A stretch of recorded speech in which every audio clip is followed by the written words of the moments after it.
Hi everyone, welcome back to my garden studio here in the UK. Today I'm going to look at painting buildings in a landscape. To the beginner, buildings can be rather daunting, but generally if you stick by a certain process, painting a little cluster of buildings within a landscape is quite achievable by almost any standard of a painter really.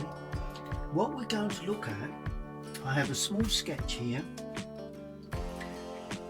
That's the sketch that I made probably about 10 minutes walk from my studio here in the UK, and it's a lovely little sketch. It's a little cluster of farm buildings, tree work in the distance, distant land, a nice amount of sky, and also a bit of foreground field. Now that I'm going to show you how to use that type of pencil sketch as a reference to creating a painting. As a plein air artist, I would say that painting outside, out of doors, I've learnt more painting out of doors than I ever have copying from a photograph, but I have copied from photographs when I've been developing techniques, but sketching and drawing out of doors is the thing to do as much as possible. Producing those little pencil sketches can be very useful. You learn about tone, composition, and today I'm going to show you how to convert that into a watercolour painting. So here are the materials and the layout, and I'm going to lead you through the painting process. Enjoy. Well, here we go. This morning in my studio I'm looking at painting buildings in a landscape setting. Now I produced this little pencil sketch that almost anyone could achieve to a certain extent. Always sketch as much as you can with your pencil, because it does make a vast difference to understanding the subject and the tone values. And as you can see, we've got farm buildings in a setting of trees, distant land and a sky. We've got quite a bit of foreground. We've got a small path, but you'd be surprised we'll just treat that fairly simply.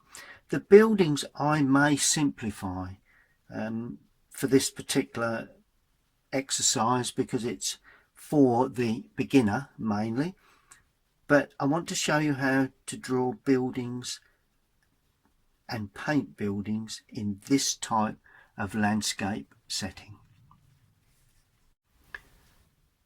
Good. Well, these are the materials.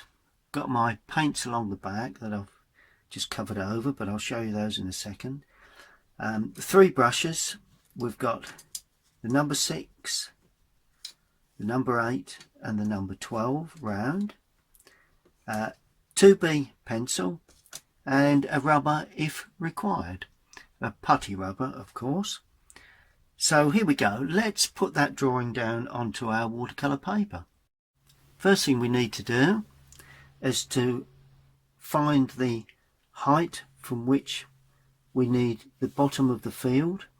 So that would be a third of the way up, not too high, and just draw a line right the way across.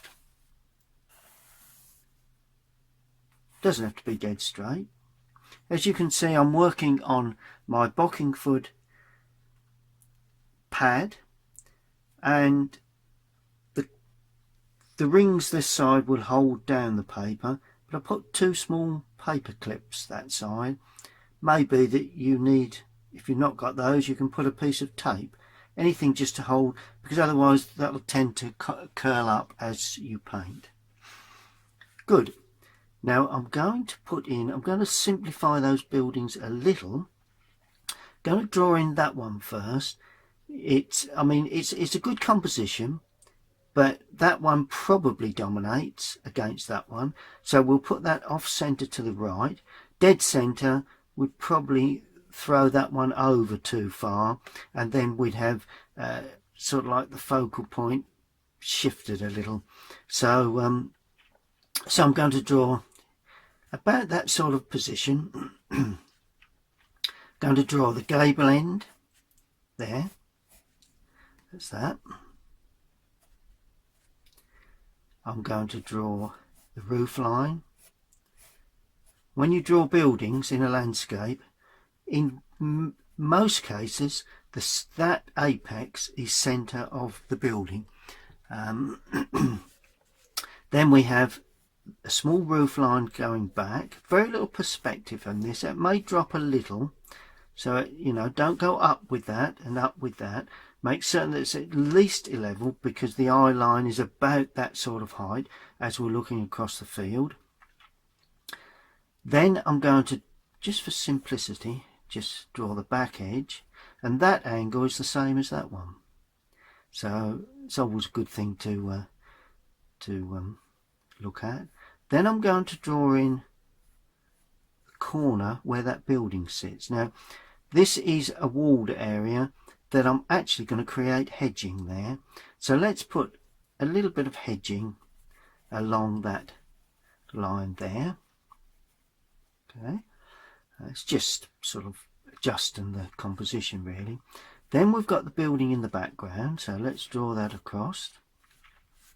We can then see, because that building faces this way, we can see a little of the gable end there. And there again, we'll have, it's a little bit higher than the other building. We'll draw in the two uprights, and then where that meets will be centre, like that. Then we have the roof finishing there, and this actually finishes at the back of that building. So we've got that lovely little cluster of buildings just like that there. Now we're going to put in the other little cluster. We've got, let's see, we'll leave a gap in the centre for a real dark shaded area. We've got a roof line like that with the gutter line. Take it about that height, not vital. And there again, if that's the corner there and the corner there, if that corner is there, then this has to be more or less on centre of that. Okay. And then we've got a simple gable end here with a chimney, and that sweeps down. I've drawn that over just a touch, just so we can see a bit more of that, but it's not vital, you know. And we've got a chimney there. We may just see a little bit of the back edge of that roof. Notice how I've pulled that down a little, because that's higher. You know, there may be a bit of perspective on those roofs, but not these buildings that go across. There's a little perspective there.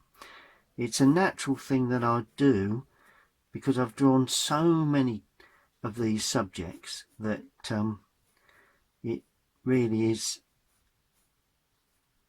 something that I just automatically do, and that is what constant drawing learns you. And then we just finish the hedging there. And now let's have a look at where the trees will be. We've got quite a large tree there. You can see over the top there. Quite a large tree over the top there. At the back there's quite large. And then we've got a tree there. It comes down there. Let's not get too complicated. It really is the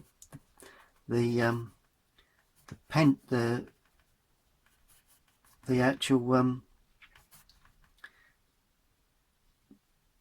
paint that produces the correct shape and form. It's only just a rough idea. And then we've got a lighter area there. so that we draw that in. A couple of windows, put one in there, there is one there, and there is a couple there that we'll only see a very small part. Let's put a couple down there. Let's put a window in here too, just to add a bit of interest. And that is all you need to do for the drawing of this simple subject. Now, I've just changed the setup a little because I want to show you a bit more of the colour mixing. That's a raw sienna, that is cadmium yellow, that's burnt sienna, burnt umber, alizarin crimson, cadmium red, cobalt blue, ultramarine blue, and Windsor blue or Prussian blue if that's the one you have. Now, to start the sky, you'll need a piece of kitchen tissue. I've also got a piece over there, I'll just move my pencil out the way, just for soaking off any paint or water that I need to as I'm working. This side, those are the paints that I've squeezed into the sections below, and to the left here I've just got that that little sketch, because if you do make a sketch, always keep it next to you while you're painting, because it does give you an idea of where the tone values are. Good. Okay, let's get started. Damp your number 12 brush thoroughly and remove most of the air from the brush, because when it's been dry overnight it gets air in the hairs. So remove most of the air from the brush so it's fully loaded with water, almost dripping. Look, there we go, look at that, dripping from the brush. Then add plenty of water to your paper. Just keep spreading that water so it's puddling up. I don't know whether you can quite see that, but there's puddles of water there. There we go. Nice, plenty of water. A lot depends on the temperature of the day, how warm the paper is, as to how much you actually need to damp. But in this instance, I'm going to wet it fairly heavily, and I'm going to paint around the buildings. Pick with the water. Try not to get onto the buildings if you can. And possibly around the chimney if that's careful, if you can be careful with that, and down to the edge of the field. So really I've damped the paper where the sky is going to be, over all the distant trees, but around the buildings and that piece of hedging in front. It's always a good thing to do that in many cases when you're just painting a simple building subject like this. Good. We'll allow that to soak into the paper, but not very long, because this is an exercise that in lifting off colour really. Now the sky, I'm going to use the Windsor blue again, or Prussian if that's the one you've got. I like that for skies. You know, depends on the country you're in, skies you see. You could use either of those three blues, but I'm going to use the Windsor blue. A fairly strong mix but well loaded brush, and I'm going to paint through like that. And by adding plenty of water to your mix, add a little more water to that and a little more paint. You do, in the end, re-wet the paper again, which will be of benefit for this exercise. Now I'm going to leave a couple of cloud shapes. Now as I go down, if you remember, we weaken the mix, so we add more water but no more paint, and we add more water again. No more paint. Let's just bring that to the outside edge. Not quite sure where the mount will come yet. And spread that evenly across the bottom of the sky. There we are. So leave 1 or 2 patches of white here and there. But other than that, that blue comes right the way down. Good. Now, where do we want our clouds? Well, I've left a couple of areas where I think the clouds will form. And all you do, if you remember the trick of getting the kitchen paper and when we did the sunset, creating a little bit of a ball in the paper, something like that. And we're going to lift off. Now the bigger cloud will be there, so let's just lift off that and then just gradually taper that cloud. Could be a bit, you can pick up shapes and forms. There we are. Look at that lovely cloud. Then just turn the paper again, this time a slightly smaller ball because we're going to lift off a smaller cloud. Always nice to have a couple of clouds. There we are. As it dries, it won't lift off as easy, so just be aware of that. But a little blue in there is not a bad thing either. There's another cloud. It's quite an interesting cloud, that, because we've got a little bit of white left. So, you know, don't get bogged down with the shape of all these clouds. You know, as you observe, you'll gradually get used to knowing how they actually look. And I'm going to put another couple in the lower area. These won't be seen quite as much, but if you notice, I'm making them very much smaller. So there you go, another one there, and I'm just having another one there.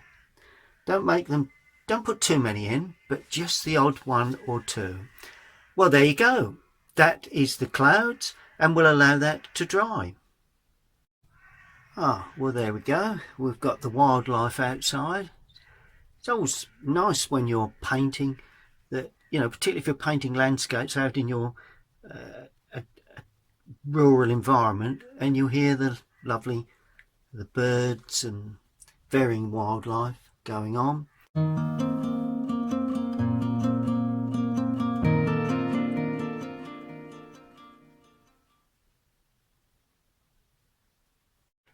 Okay, now I'm going to paint in the foreground field, and I'm going to use raw sienna to start with. Let's go into a different part of the palette. There we go. With just a touch of the dull yellow. There we go.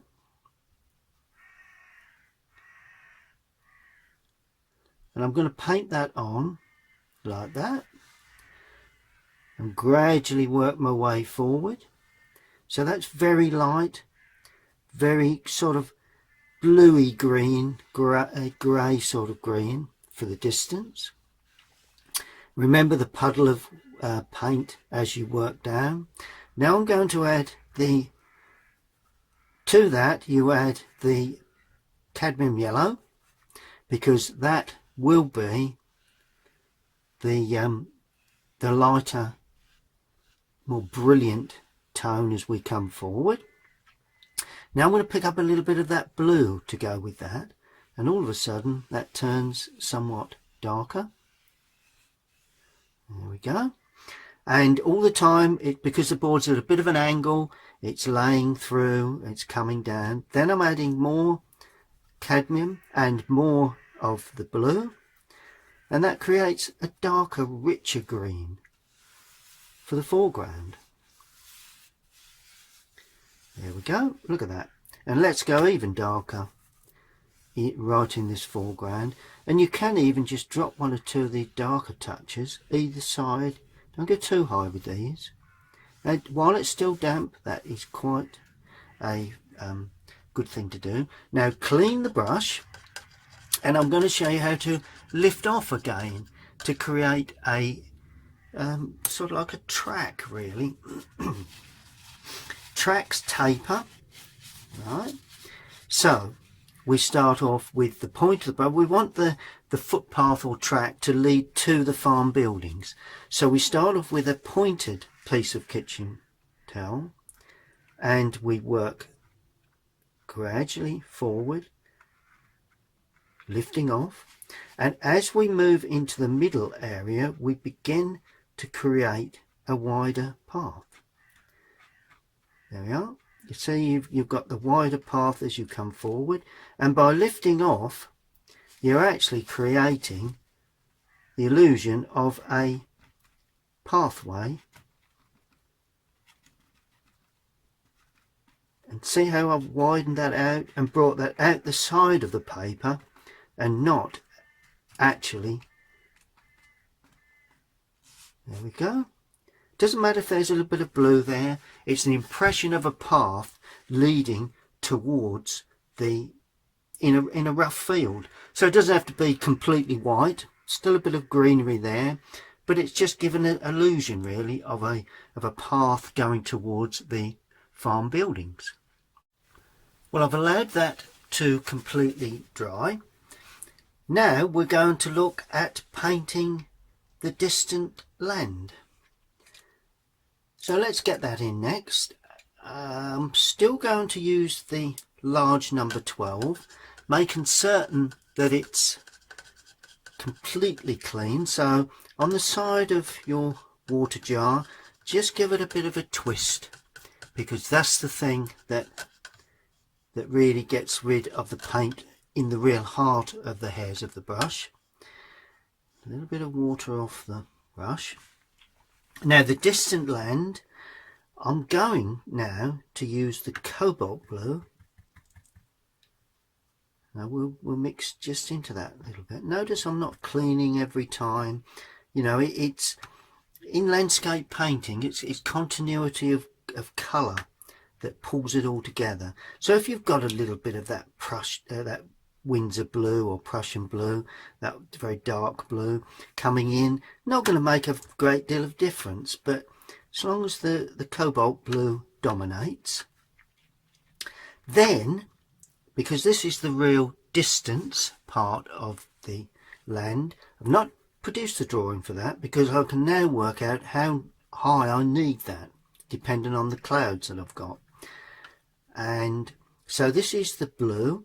I'm adding a little raw sienna with that, just to make it a little on the greens. I mean, not dissimilar to somewhere around here really, but it's got really ideally to be much bluer.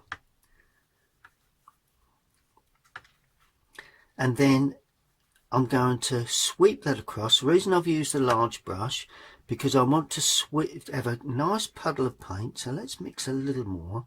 Don't want too much of that yellow in there, and it doesn't want to be too dark, because it needs to be darker than the sky at that point, which it will be because I'm over painting, so you get another layer of paint. But you will need enough water in there to not be too dark, so that when we paint the trees over onto it, because I'm going to paint right the way over the background again. So anyway, let me show you what I mean. I'm going to start from the outside. You can still see the drawing of the middle distant trees that are around the barn and the buildings.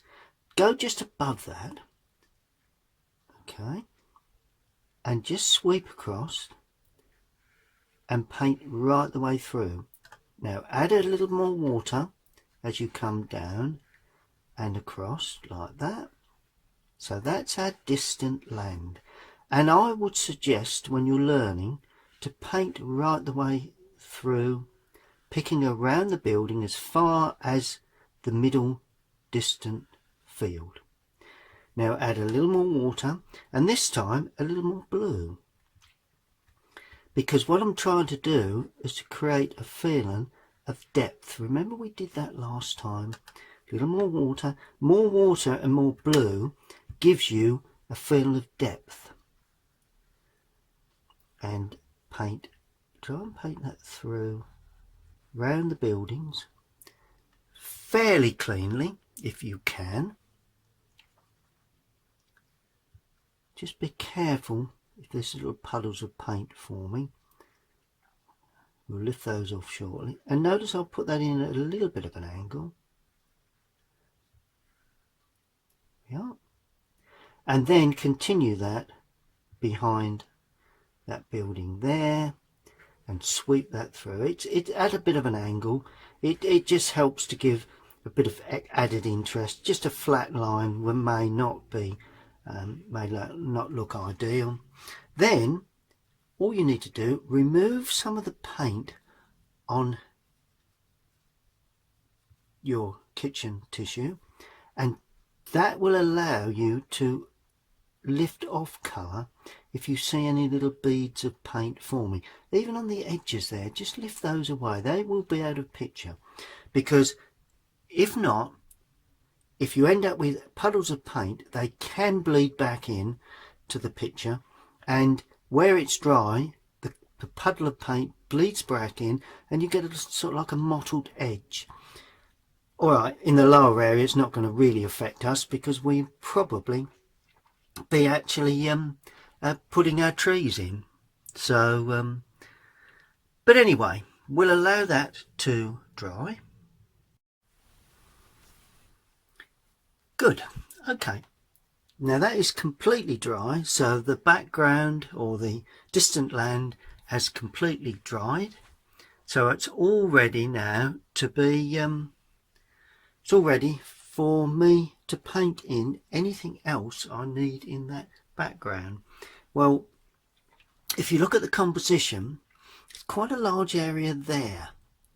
Now on the drawing I had some hedging running across the horizon and down in the field. Well, let's put that little bit of sort of hedging between the two fields running down there. So all we do, we wet the number 8.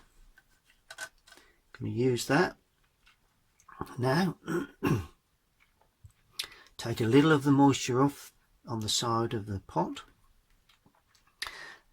and I'm going to mix for that. It's got to be a green grey, so I'm using the raw sienna again with cobalt blue, plenty of cobalt,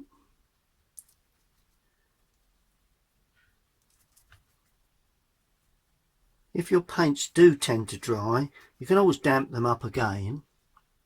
So, but just gradually tease more paint out.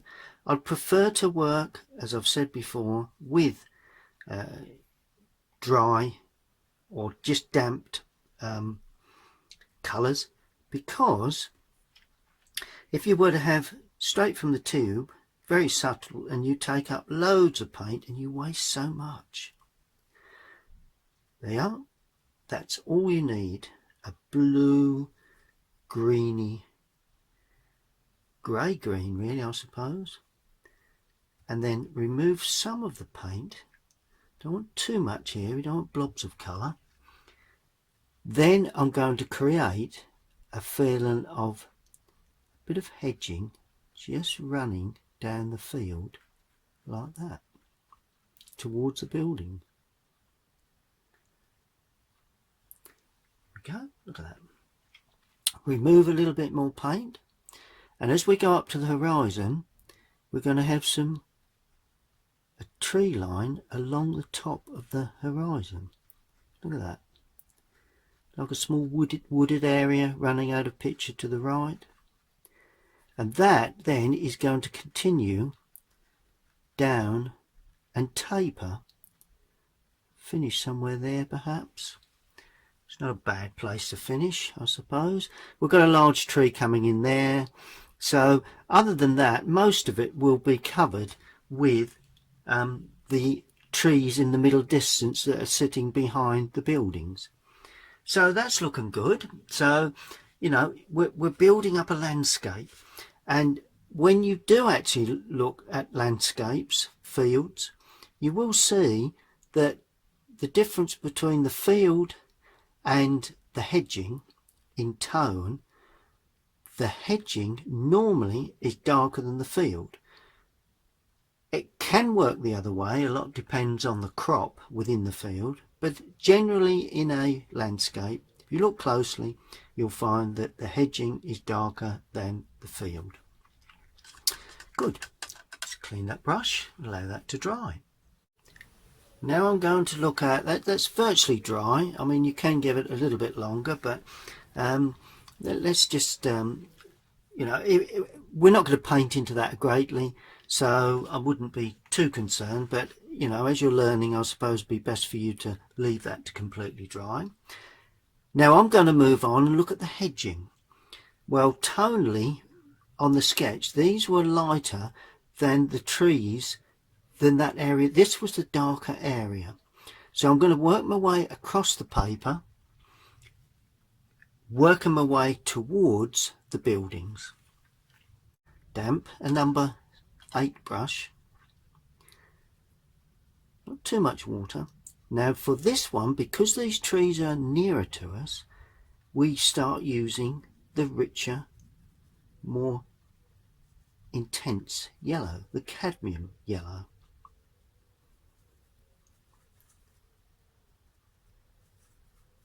And I'm still going to use the, let's use the ultramarine now, because that is a blue that's slightly darker than cobalt. That's the cobalt, that's the ultramarine, slightly darker.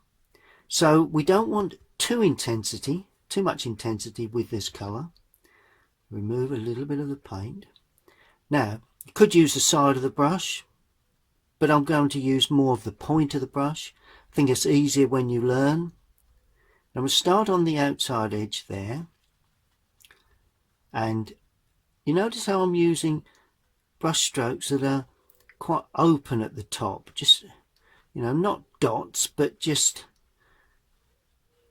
to give an impression of trees. It's a wooded area, so we need to give that impression. Keep reloading and then come down again and then go up. Now we're going over that area of hedging there, and I'm going to finish at about just a little higher there. There we go. So we've got tops of trees. Now as I come into the lower area,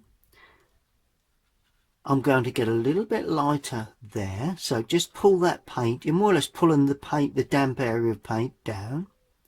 But then I'm going to go darker. So I use more blue, more of the yellow, same 2 colours, and that gives you a darker colour. And I'm just going to put that in around that area. Now I haven't actually said about direction of sunlight. Well, that's going to come from the right. So if you've got trees that may have some darker colour on the left hand side, so just drop up 1 or 2 little darker touches here and there. Okay, and paint down as far as the distance, like that. Then as we move towards the building, I'm going to get even darker. And that, you just add more paint, no more water. So it's like a row of hedging now that's in the foreground, pretty close, well, in the middle distance, pretty close to the building, you know. So we're going to paint around that corner of that building. The reason I've left the building unpainted, a little bit more blue in there, nice bit of blue right in that depth, there we go. See how dark that is? The reason why I've left the corner, the buildings unpainted, because if we paint the trees around, you can then see how dark you need to tone the buildings themselves. Now we can clean the brush slightly, take off moisture, don't want too much water on this. Now I'm going to use cadmium yellow. So we're going to create a lighter tree.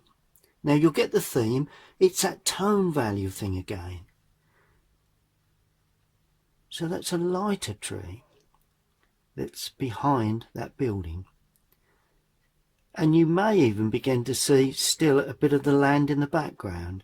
It means it's a more open tree. There we are. And that can blend with that one. So it's a slightly lighter tree, but we've got a little bit darker area on the left hand side. As it dries, that will gradually dry up. Let me just remove a little bit of that. That's it. But it's not a problem. That's so that's created another cluster of trees. Clean the brush again. Now we can start looking at the slightly darker trees. This is going to be the darkest area of the lot, around this sort of area. So we're working towards that. Now to get the real dark areas, if you remember, we used cadmium yellow, so we'll come away from that. You can bring that in because this will dominate. Cadmium yellow and the Windsor blue or Prussian blue, whichever one you have. Windsor blue or Prussian blue. We start off not too dark, but a more, more blue in there makes it a reasonable strength. And we're going to paint like that. There again, tops of those trees. I'm not looking too much at different varieties of trees. It's when you're learning, you want to keep it as simple as possible. You don't want to make it too complicated, because at the end of the day, it's nice to achieve a reasonable looking painting, and you stick to these sort of principles, you will. Good. Okay, now I'm adding, whoops, wrong one. Now I'm adding more Windsor, and to this I'm going to add burnt sienna.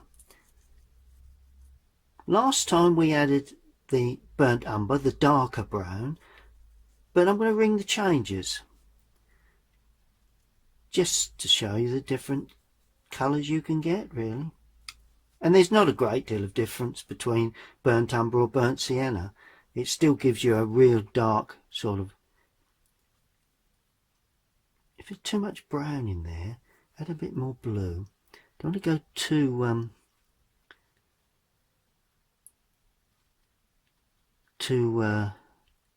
sorry, I'm just concentrating painting. You don't want to go too brown.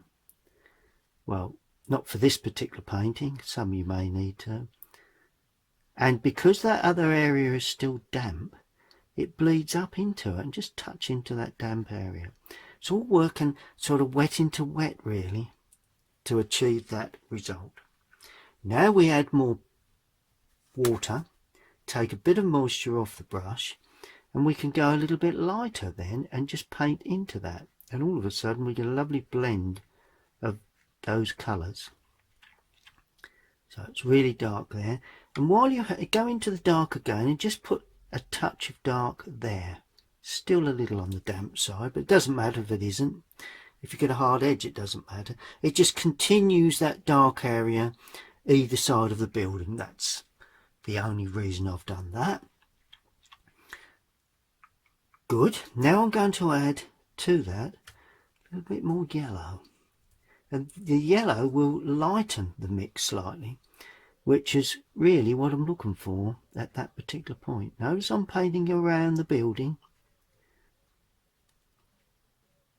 You can just use the side of the brush just to indicate openness to the trees.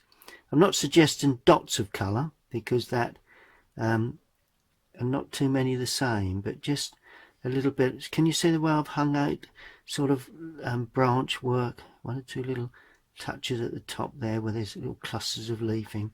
But in the lower area I'm going to paint around the chimney with the point of the brush. So actually the brush is sort of chiselled up a little, created a bit of a chisel edge. See that? That tells me that I've got exactly the right amount of paint on there. And also use the same technique for that side. The overhanging branches just gives a bit of interest to that. And that is slightly lighter than that. It's all looking good so far, so good. Then we come down the back roof line to the next, where we're going to have the next tree. And that one I'm going to have fairly dark still, but add a little more yellow to that. So, and remove some of the moisture from the brush and just drag down. Let's just ring the changes a little with the strata of trees. And that is actually lighter. So I was going to go darker, but it's gone lighter. It's not. And what I'm going to do, I'm going to carry that. It's almost like a willow colour, maybe. There we are. Look at that. As soon as the brush ran out of paint, let's just, and I'm not painting right down because I want these to be different types of trees. So I'm just going to leave it at that really for the present moment in time. Allow that to dry a little. All the time I'm aware of colours and clusters and blobbing of colours. There's just a little bit of extra colour there that I'm using what we call it a dry brush, but it isn't. It's slightly damp, and that just slightly removes a little of the excess paint so it doesn't bleed back in again. Now, well, that has completely dried. So now, apart from an area there, but that area, so now I'm going to just for change's sake, I'm now going to use raw sienna again with the Prussian blue. It's the rich colour against the dull colour, and that gives yet another slightly different green. You see, they're all different greens because I'm intermixing the darks and the light yellows with the darks and the light green blues, and that gives me a variety of greens. A lot of people say to me, how do you mix different greens? Well, that's what you do. You use mainly two yellows and sort of like a dull darker yellow and a rich lighter yellow, and two or three greens, two or three blues, and that is cobalt blue, ultramarine, and Windsor or Prussian blue. Now, and there again you've got light, medium and dark blues. So that's as simple as that. Intermix those and you will be creating that sort of effect. Of course, to get really dark, we introduce one of the browns as well to the Prussian. That's as simple as that. Right, now I'm going to go darker here. Just paint around that building, there like that, and paint that up into that tree work. Now I'm going to add a little more Prussian because I want to darken that up just a touch where the front of the building is.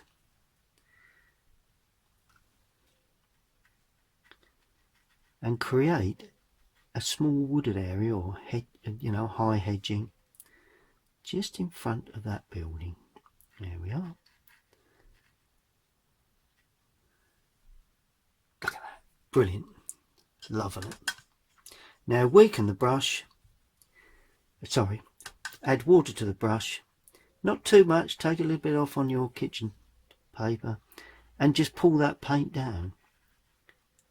So these are all techniques that, and see how that softened that and created sort of like a lighter area along the bottom of that dark hedging and tree.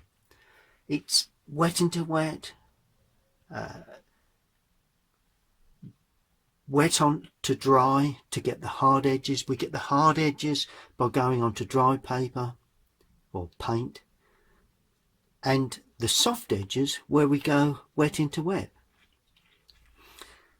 That technique is the fundamental thing that you need to learn and practice to achieve a reasonable landscape painting.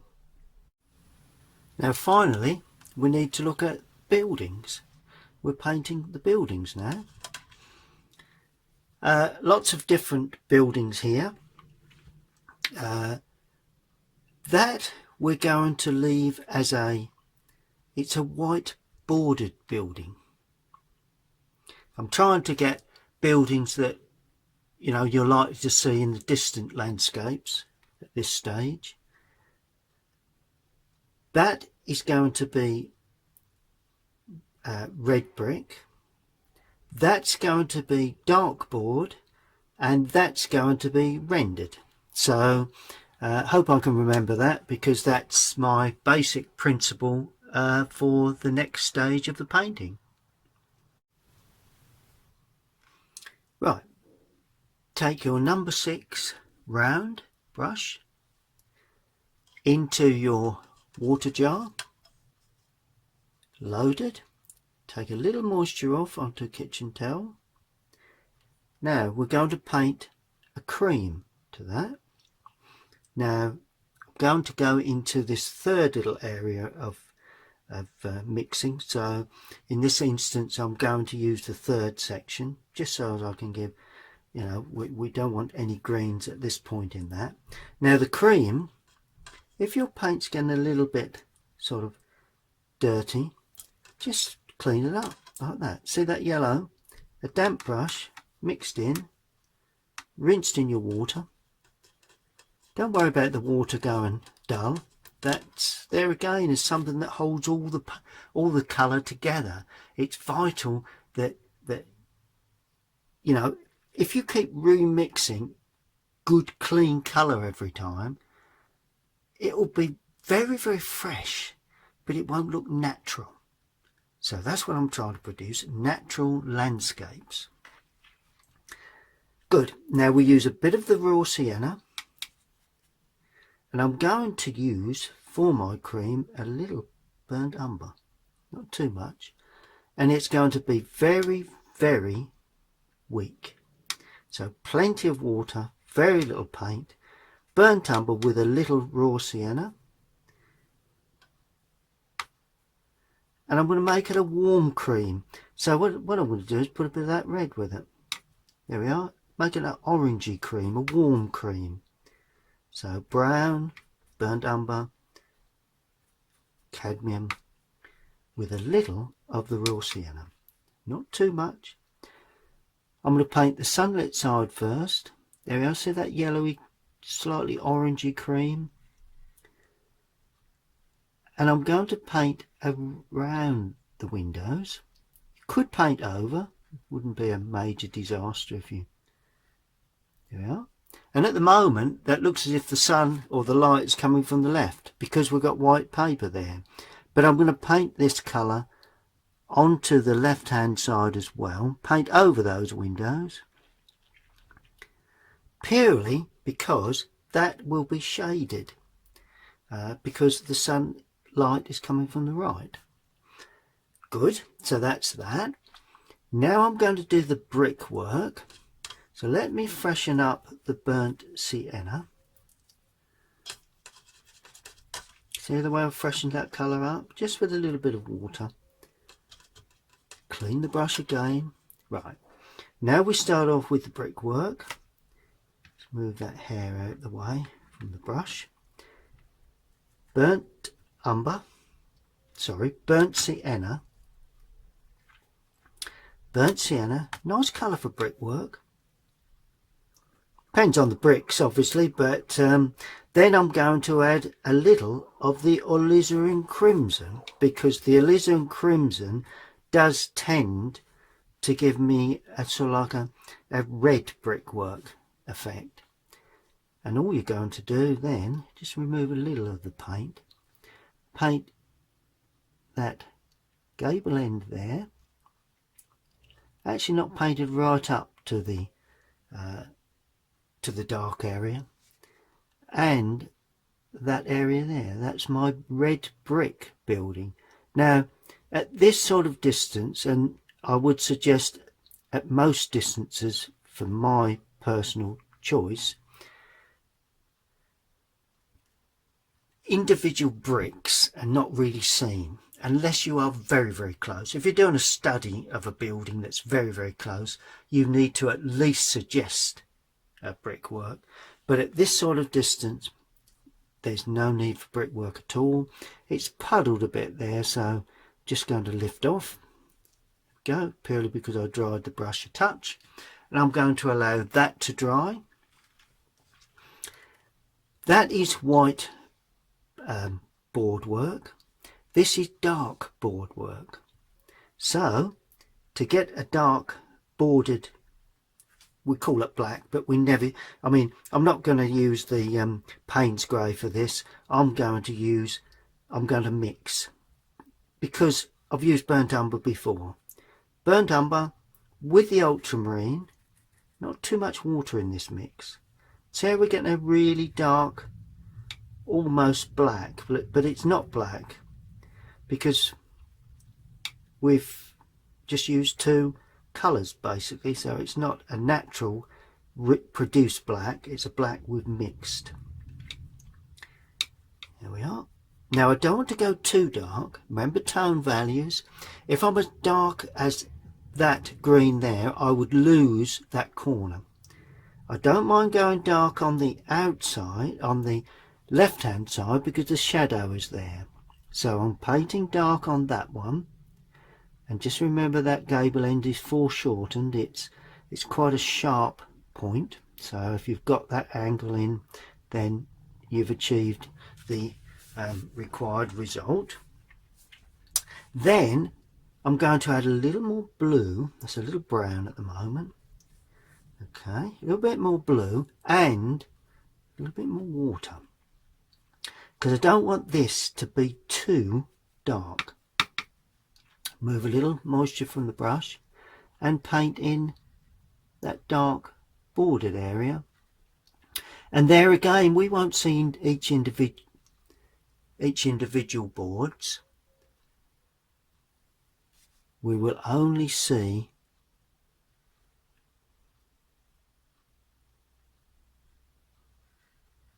a dark colour. Good. We'll allow that to dry now. Right, that's nicely dry. Now I'm going to, that is a bordered area, building, white boards. I'll show you how to deal with that very shortly. I'm not going to see, as I say, at this sort of distance, you wouldn't really need to, well, you wouldn't see very little of the sections of the boards, but it will be the shadow that makes it look light, and we can do little bits and pieces to make it look, but it will be white. But the roof is grey slate, so all I'm going to do for the grey slate, I'm going to use the rose madder, alizarin crimson, mixed with a bit of that other colour, but you can mix it separately. I'm trying to find a small area to mix this. And I'm going to use the Windsor blue. That will give me not enough Windsor blue. There we are. That gives me a purpley grey. So let me show you the colour that I've got from that. Let's just add a little bit more blue. There we are. It's a lovely grey slate mix, I think. Look at that lovely purpley grey slate. Now obviously how much red you put in and how much of the Windsor blue will depend on the type of grey slate you're looking for. But in general, mix those two together and you will gradually come up with the colour you're looking for. In this case it's slightly purpley. If it was a bit more bluey, you'd add more blue. If it was even sort of more richer, not red but purpley red, then you just add more of the Prussian. But that's a good mix for that particular slate roofing. Now the roof line of that building there is red tiled roof. Here in the UK we call them pan tiles, seen very often in rural buildings in particularly the southeast of the UK, the East Anglia region, the Norfolks, the Suffolks, the Essex sort of areas, and it's quite easy to mix. All you do is burnt sienna again. Go into a cleaner part of the palette. Burnt sienna with some quite easily can be quite happily the red tile, but I'm actually going to add the cadmium red to that just to give it a bit more punch, because that is our real red colour. And well, it's more orange really. It won't be too red, but they do stand out in the sunlight, these tiles. Just make certain you've got too much on the brush and just paint in. Now it will be darker than the walls of the building, and that is quite dark, so let's just add a touch more water just to release that. That's it. Let's not be too dark with that. I got overexcited there with the colour, which is so easy to do. So remove a bit of paint. If you've got too much paint laying around in an area, and I'm painting each section, if you lose a bit of moisture and paint from the brush, it tends to start to lift off again. So the way I was lifting away paint there, because there was a little too much paint on it. And as that dries, it'll tone back very, very nicely. So that's the red tile roof.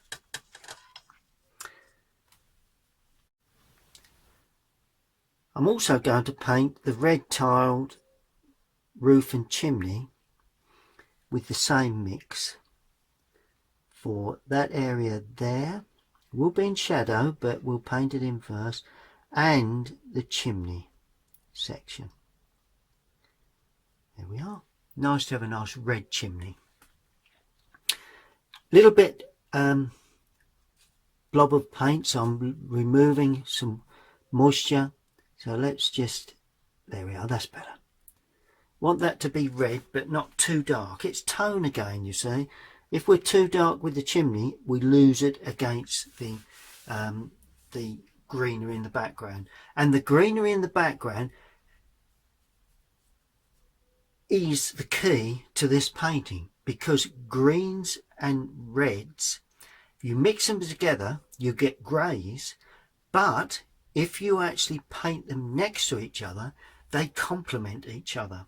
They're what we call complementary colours. A green and a brown or a red or an orange are complementary colours. So whatever green you have, reds next to them, around them, or in amongst them are good. You mix them together. If I were to introduce a red to the mixes of greens I've got here, you would end up with a grey green, so you don't get the nice brilliant summer greens. Okay, all we have now is the tile roofing for that building, and for that I'm going to show you how to mix a more or less a Cotswold tile. You wouldn't see it in, this is an Essex county here in the UK landscape, but let's go with just to ring the changes. Right, for this you need burnt sienna, you need raw sienna, so the two siennas together. You need now cobalt blue, and the cobalt blue will give you that grey, that sort of mellow stone sort of colour. The more blue you use, the darker the mix will be. Don't be too dark, but we can afford to go a little darker. And that to me is not dissimilar to our Cotswolds area here in the UK. Lovely part of the UK. That chocolate box images, these country villages in the Cotswolds, and we just paint that through. Not going to show any major detail at this distance. You're just blocking colours, really. You know, that's why these sort of landscapes are so easy to paint. And there we have a nice, what they call stone flag tiles. They are the sort of tiles that you get here in the UK, the Cotswold area in Gloucestershire. Right, let's clean the brush and move on to the next stage. We have the windows to paint now, so I'm going to use the small number 6. It's got a nice point to that. Window mix, well, we'll go back into the darker colours that we've got there, purely because windows at this sort of distance normally look dark. You know, it's very rare would those windows look light unless you've got low sun, like a sunset, you know, where the brilliant light is catching the glazing. But generally, in a general landscape, and that's all I'm trying to show you at this stage, burnt umber and ultramarine. Burnt umber, ultramarine, and I'm going to add a little more blue because sometimes they do reflect a bit of the sky. So, you know, although it's dark, sort of looks very dark and grey, add a little blue because it does help give the sky reflection or an impression of that. Don't need to go too dark with these because I'm hoping to put in, let's just add a little more water to that because I'm hoping to put in a little bit of, it's not dark enough. There we are. There we are. That's better. Just remove some of the paint. There we are. Good. We'll have another dark one here. So a little bit more colour. A bit more blue to that. I've run the changes. That one's dark. That one's a little lighter. This one is going to be dark blue. There we go. Look at that. And let's make that window just a little larger because the brush blobbed a little bit there. There you go. It happens to all of us. It's not an exact science, this painting business. And then finally, little lines to indicate windows in that area. 4 windows there. And let's put a door on here. There we are. Look at that. That's the door frame. What colour door shall we have? Well, there's lots of warm colours here. So let's just use a cool blue. Just a simple cobalt blue. And that's mingled there. So it's took off a little bit of the blue, but it's still a door-like shape. Okay, next, because we're nearly there really, is just the indication of boardwork on that building. And the best way to do that, I find, at this distance is use a pencil.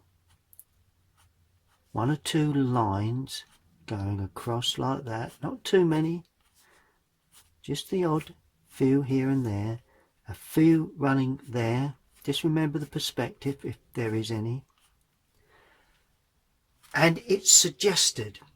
It's not easily seen, but it is just suggested. I've just pulled in a little closer so you can actually see that. See the way I've pulled in or drawn in with the pencil, just a few lines, just to give a suggestion. Now, if I were to be, if that building were to be a little closer, I could have gone in with dark colour with a brush that points, because the lines could have been a little bit more defined. But if I go too detailed at that distance, once you create detail in one area, then the trees would have to be more detailed, the buildings you'd have to show brickwork and tiles, and before you know it, you've lost that nice clean looking watercolour that to me is more pleasing to the eye. Good. And then finally, before we look at shadow work, I'm going to look at this sort of hedging that runs across the front of those buildings. That's the last area to paint, and for that I'm going to use cadmium yellow. I only need a small area in the palette, with Windsor blue again. Give me a nice fresh green.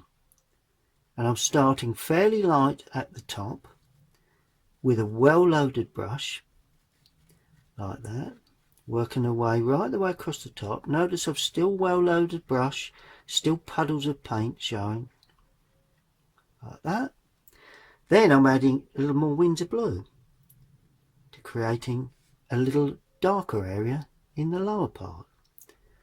Because hedging, I think I did mention this at the last or at the beginning at some point, that hedging always looks darker in the lower area. Here we are, nice bit of hedging. And then finally adding burnt umber to that blue. A little bit more burnt umber, a little bit brown. So we've got burnt umber, Windsor blue or Prussian blue. Let's just go a little more brown with this and just drop that in along the bottom edge there, leaving 1 or 2 gaps. Notice how I'm just dotting it along, and I'm then going to use this same dark colour to produce a nice dark sort of hedge area along that bottom line there, just to slightly, and I'm going to put that in here as well. And I'm actually going to paint it up, so I've got a real dark hedge there running away into the distance, and possibly another dark hedge there. And then clean the brush, or just add a little more water to that, and then just run that away out of picture like that, and run that away out of picture, so it's a lighter sort of hedging. Look at that. Create a jagged line at the top, fairly straight where it meets the grass. Look at that. There we are. And just 1 or 2 little touches around the front of that building, bordered building. That is all you need to do before you look at painting shadows. Well, all you need to do now is to paint your shadows on. I mean, at this stage you could have the sun coming from either side, really. If it's coming from the right, we have shadows on the left hand sides of the buildings. If it's coming from the left, we probably would have a shadow on there and there, there and there. I'm electing for the sun to come from the right because we'll have more sunlit areas and less dark areas. Don't want to make it too dark. I want to give this plenty of sunlight. And the shadow mix will be quite simply, I'll tell you what, let me clean an area of the palette for this. And all you do, if you have overloaded the palette as I have here, particularly for these last washes, all you do, take a piece of, just damp that area, piece of kitchen roll, and soak that off, tissue of some sort. Even a small sponge would be useful for this sort of work. Now the mix I'm going to use is, for the shadows, ultramarine blue and cadmium red. That gives you a nice deep purpley colour. Notice how dark that is. Now we've got to be careful we don't go too dark, and I'll prefer more blue than red, so it's a nice dark bluey grey really, not too dark, so add just a little more water to that. It's a fine line when you put shadows in as being too dark or too light. What I would say is that most people, when they learn, they're not dark enough, and sometimes they don't get the mix right, so it looks a bit dull.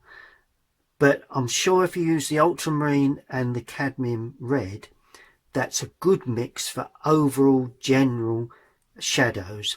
The only other thing you need to do is not use too much red, and you need to get the density of paint correct. And I'm hoping that I've got mine right. Now that roof line overhangs, so that'll have a shadow there. Look at that.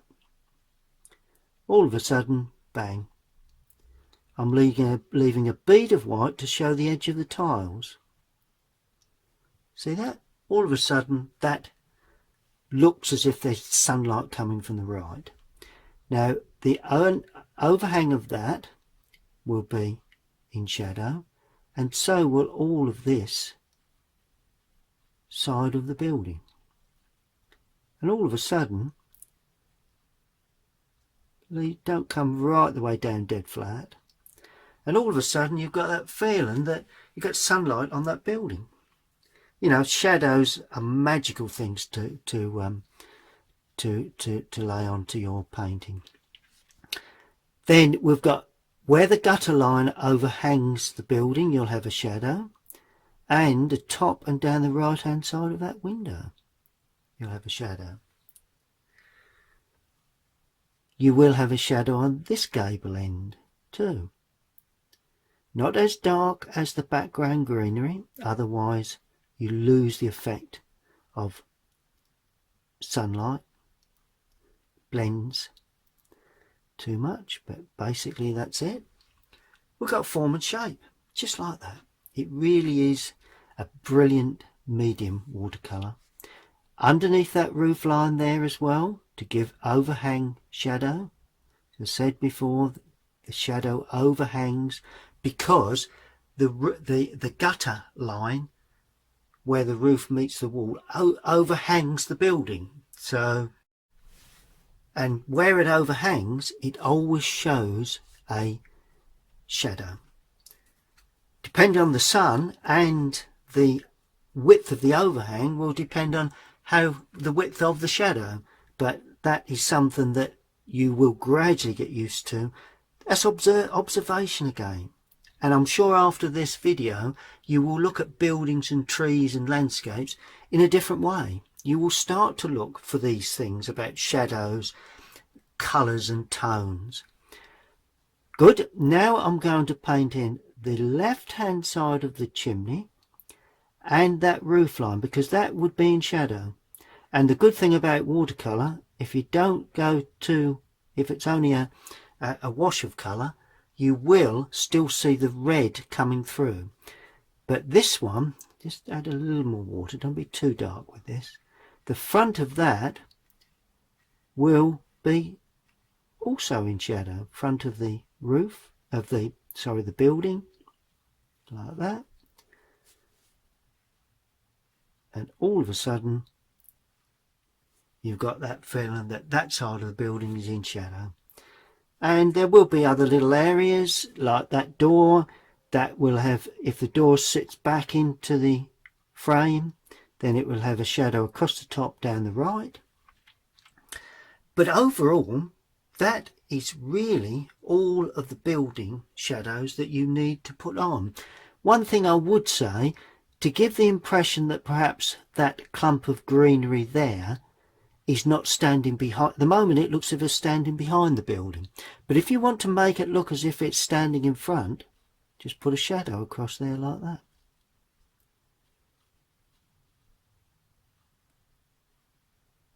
And all of a sudden it looks as if that hedging is casting a shadow across that building. You know, it's brilliant. And also with that in mind, that building could be casting a shadow over that part of the greenery. So all of a sudden that comes into play too. And we're looking at darks against lights and lights against darks. Brilliant buildings. I really love painting buildings. Clean that brush and we'll have a look at the final part, which is the foreground shadow. Well, I did speak a little about atmosphere onto your landscapes, particularly in the foreground. And all right, it is a blue sky. It could possibly mean that that is in just sunlight. You don't necessarily need shadow, but I think it does help to give a little bit of extra interest. And remember what we did last time? We took the large number 12, just lightly damped. Then we took the number 8 and loaded that with just the same shadow colour. Could add a little more blue. Because we're on green, it will give it a different colour, because watercolour, it's only a wash of colour, so consequently the underpainting shines through and affects the colour you put on. So there we go. That's a lighter mix of that shadow colour that we've just used. And all we're going to do now, I think we've done this before. If you look, you run back to when we did our other paintings, you put, not right up against there, about that position, you put a damp area of paint and taper it across there and finish there. And on the bottom edge you go in, notice it's not running up yet, but if you go in just a little higher into that, it starts to run up, and then just taper it off. And that will give you a lovely foreground shadow. And if you want to be really clever, just use a bit of water to pull that away and soften it. And away we go with another. So we've got one shadow there which gives a bit of atmosphere. Let's put another one in here. So we bring that across there like that and run across the track there. A well-loaded brush, and you sweep just under that. Don't go right into the top edge. And then all of a sudden you've got the foreground shadow. A little bit more blue, a little bit more red, make it a little stronger in the foreground. Look at that. And all of a sudden that throws light onto your landscape. And it's a soft light because they are shadows from clouds. They're not necessarily shadows from it could be a tree out of picture, a very large tree creating a soft shadow, but basically it doesn't need to be. Now I'm going to take the number 6 and put one or two little edges along this track, just to give, the track is nicely there, but I don't want it to dominate. So I'm going to use ultramarine again with burnt umber, and more burnt umber this time, so it's mainly burnt umber with a little ultramarine, and just make one or two marks really where we've got the edge of the track running away like that, and gradually dotting off into the distance. Now don't overdo this, because if you do, you'll end up with too many bits and bobs. It's more or less just it doesn't want to dominate the scene. And notice how I'm actually finishing there. I'm not taking a line right up there, and it's tapered. They're bigger marks in the foreground. Be a little bigger with those because that'll help show the depth. perspective. It's all about perspective, really. There you go then, perspective, tapering to nothing. You know, the eye is led into the picture by this little path or track, footpath or whatever, leading to the buildings, but we know it goes to the buildings, but we don't paint it all in. We need the viewer to think, assume some things in a painting. That's what impressionists do. This is sort of semi-impressionist, but that's all you need to paint this lovely landscape. Well, there we have it. I've just put a mount over the top. As you can see, I'm just adjusting the composition. You know, you could use a smaller mount, a larger mount. I mean, I do have a smaller mount here that you could put over and just condense it down a little. That's a nice composition. I would need to re-sign it again because the signature, let's just bring that signature in. Oh, there you go, look. So there is lots you can do with a painting after you've completed it by just adding a mount, just putting a mount over the top, so you can vary the composition. I mean, that wouldn't be a good composition because it's all to the left. That wouldn't be great because it's, well, it's getting there somewhere about that position, but once you do that, it's too far to the right. That's probably too much landscape. That's probably too much of the sky, although it's not a bad composition. But for me, probably that small amount actually works. I think that balances the composition particularly well. Well, I do hope you've enjoyed that look at painting landscapes, really, basic principles. I know there was a lot there, but if you practice, you work hard at your mixings, you don't need a large space. I've just got a very small garden studio here in the UK, and you get all sorts of wildlife. You can probably hear the rooks and the crows and the blue tits, you know, so really a garden studio is nice.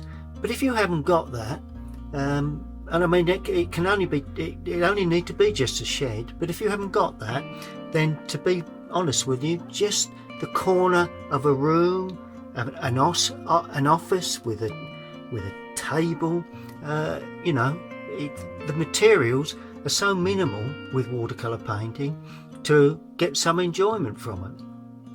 Thank you very much for watching, and keep painting, and I'm sure you will achieve your goals.